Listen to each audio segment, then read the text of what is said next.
Campa. Él es maestro en Administración Pública, economista y politólogo. Bienvenido, Mario. Gracias por estar con nosotros. Muy buenas tardes. ¿Qué tal, Antonio? Buenas tardes. Un gusto estar con ustedes hoy. ¿Qué primer balance hacer del presupuesto de egresos de la Federación, Mario, aprobado la madrugada de ayer?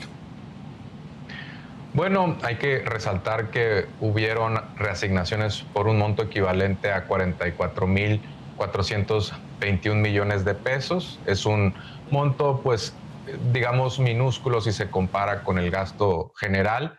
Hay que recordar que había algunos temas pendientes, por ejemplo, la creación del ramo 54 de mujeres, que se lleva casi 2.100 millones de pesos. Hay, por ejemplo, una reasignación importante a Seguridad y Defensa Nacional, 6.000 millones de pesos para el programa de Sedena en apoyo a la seguridad pública. Hay 10.720 millones de pesos adicionales para proyectos de caminos rurales y carreteras, probablemente alguna petición de los gobernadores. Al sector cultural se le asignaron extra, ojo, 3.000 millones de pesos más. Y bueno, lo que ya también veíamos venir por cómo se dio la discusión en el Congreso y se reformó lo que tiene que ver con los órganos autónomos, pues sí hubo una reducción presupuestal para COFESE de 488 millones de pesos, para el IFT de 1.180 y el INAI de 494. Y por otro lado también el ajuste o la reducción viene en el Poder Judicial, donde pues tiene una reducción del 16.3% de su presupuesto. La Suprema Corte, su presupuesto cae en 714 versus la propuesta del Ejecutivo. El Consejo de la Judicatura Federal, 13.117 millones de pesos, es el que más se lleva el ajuste hacia la baja.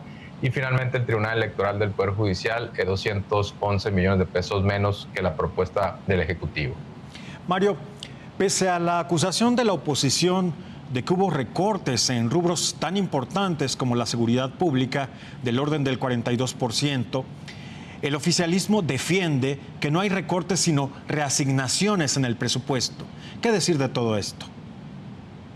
Bueno, como mencionaba, hay una importante modificación en el último tramo, digamos, de la discusión, de casi 6.300 millones de pesos. En educación, que había sido otro tema de discusión acalorada, hubo un incremento adicional a la propuesta del Ejecutivo de 14.984 millones de pesos, sobre todo, ojo, a instituciones de educación superior. Hay que recordar que el Instituto Politécnico Nacional y la UNAM habían manifestado por ahí alguna preocupación.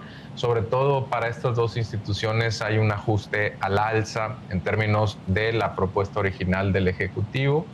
Y bueno, otro, digamos, perdedor de esta discusión presupuestal es la Cámara de Senadores, que tiene una disminución de su presupuesto por alrededor de 124 millones de pesos, ¿no? Entonces, sí hubo reasignaciones como se había planteado. El senador Monreal había insistido en que iba a ser en ese sentido, o Ricardo Monreal.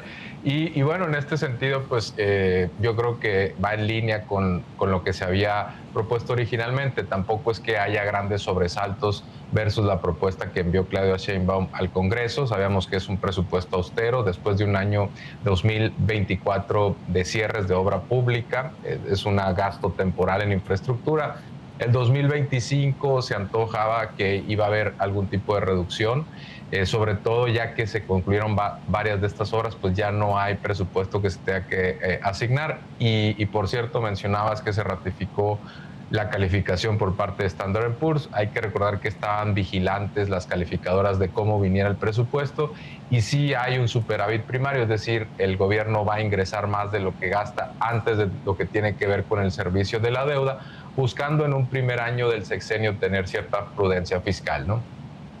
Mario, uno de los aspectos más preocupantes, más importantes desde luego, es el de la salud, por las razones que todos conocemos. A pesar de ello, a la salud se le quita pues una cantidad que muchos dicen que es importante, 113 mil millones de pesos, si no me falla la memoria. ¿Qué decir cuando Morena asegura que no se trastocará la salud con este presupuesto?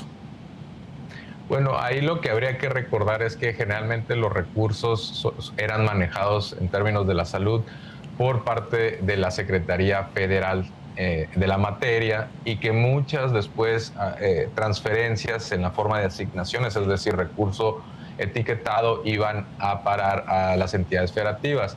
Ahora hay un cambio en el modelo de salud, de tal forma que para llegar a la universalidad planteada, IMSS Bienestar, un nuevo programa que se consolida presupuestalmente en el IMSS, que tiene sus propios recursos, sus propios ingresos, está absorbiendo parte de la construcción de los nuevos hospitales, de la ampliación de la cobertura, y en algunos casos a las entidades federativas que tenían asignaciones, pues se les está quitando eso y se está pasando al programa IMSS Bienestar a través de una institución distinta. Entonces, eso hace que en perspectiva la disminución del gasto sea menor.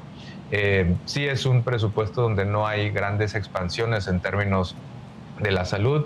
Es probable que en un primer año se quiera consolidar ese programa, terminar algunas de las obras que pudieron haber quedado con algunos detalles, y poco a poco ir sumando la nómina. Hay que recordar que en México el faltante de especialistas hace complicado elevar la nómina de un año para otro. Incluso se ha recurrido a personal de otros países, particularmente médicos cubanos, para llenar algunos vacíos, sobre todo en zonas rurales. Entonces, hay algunos matices. Por ejemplo, también hay que recordar que en el caso del IMSS, en el 2020 se dio una reforma a las pensiones, de tal forma que ahora el gobierno no aporta tanto, sino los empleadores, los patrones, son los que cubren un tramo de los salarios más altos en términos de las pensiones. Entonces, por ahí también habría que hacer ciertas aclaraciones, pero pues de cualquier forma no es un gran incremento, o en términos reales no hay incremento en el presupuesto de salud, ¿no?